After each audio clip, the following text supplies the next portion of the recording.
बहुत ज्यादा वाला प्यार करत रहे जा। अब ओ भैया के दिल टूटल बा, कहत रहन प्यार के बात मत करा। लड़की बहुत ज्यादा प्यार कैले रहे अपना प्रेमिका से। प्रेमिका भी बहुत वादा मतलब कसम खैले रहे कि तोके कबो ना छोड़ो माई क्रिया। लेकिन आजकल के प्यार प्यार नहीं के रह गए। लेकिन इंतजार में भी है कि अब आज हम प्रेमिका कह के गोल बटे तो एक ना एक दिन आइबे करी। प्रेमिका अभी तक लेना है लेकिन इंतजार में कहती है।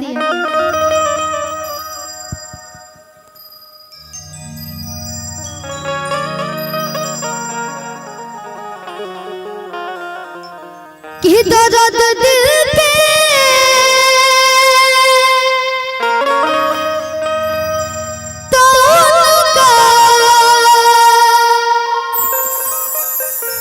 सुना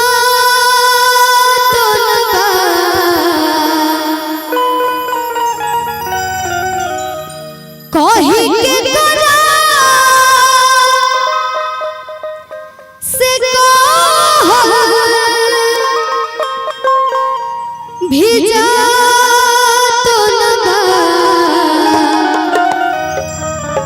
कि प्यार का होला उनका बुझा तो लगा। इतना दिन हमरा से प्रॉमिस वादा कैले हो, आज पता ना कहाँ चल गुले कि नहीं नजर आवत अरे नहीं कुछ। लड़की बड़ी गम में भी और कहती है दर्द दिल के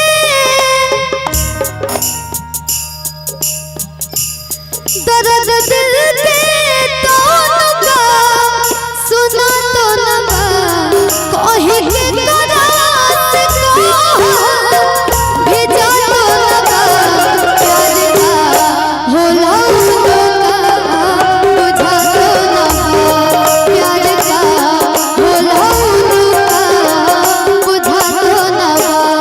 दर्द दिल के तो सुना तो लगा कहीं के करा से भेजा तो लगा प्यार का होला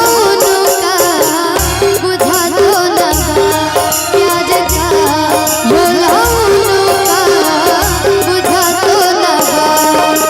क्या करते थे साजना हमसे दूर रहने, क्या करते थे साजना हमसे दूर रहने। हम तो जगाए थे अकेले छुप छुप रोया करते, छुप छुप रोया करते। प्यार का होला उनका बुझा तो लगा प्यार का होला उनका बुझा तो लगा। लड़की कहती है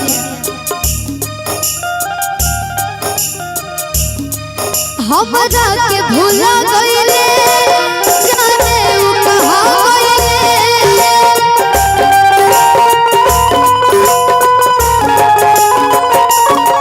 रोज राही देखिला अभियो ले नाइले।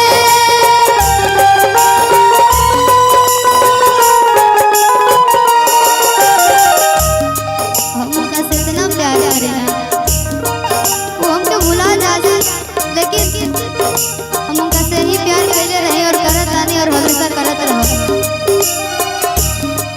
केहू दुनिया में नहीं है तुम्हारा सिवा हो, तुम्हारा सिवा प्यार में नहीं गोरी। हम बेवफा हो हम बेवफा, चाहे बतिया तू माना चाहे मत माना हो, मत माना हो।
लड़की कह दिया इतना दिन में जितना वो हमके चिट्ठी दले बड़े, जब जब भी उनका याद आवेला तो हम वही चिट्ठी के पढ़ी ना तो लगेला कि हमारा पास खड़े।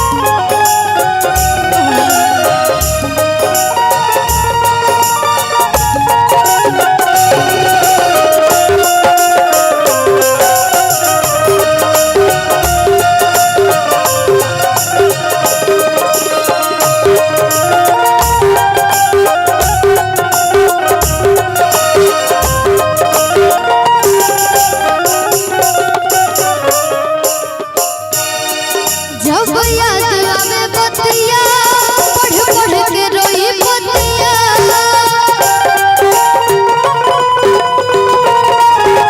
अब जियल न जाला हो छछनत रहे छतिया।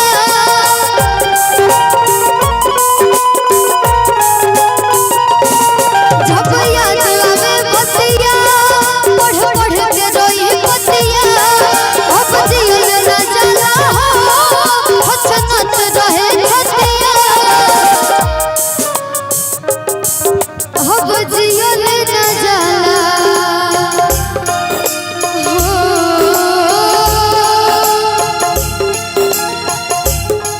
छछनत रहे छतिया।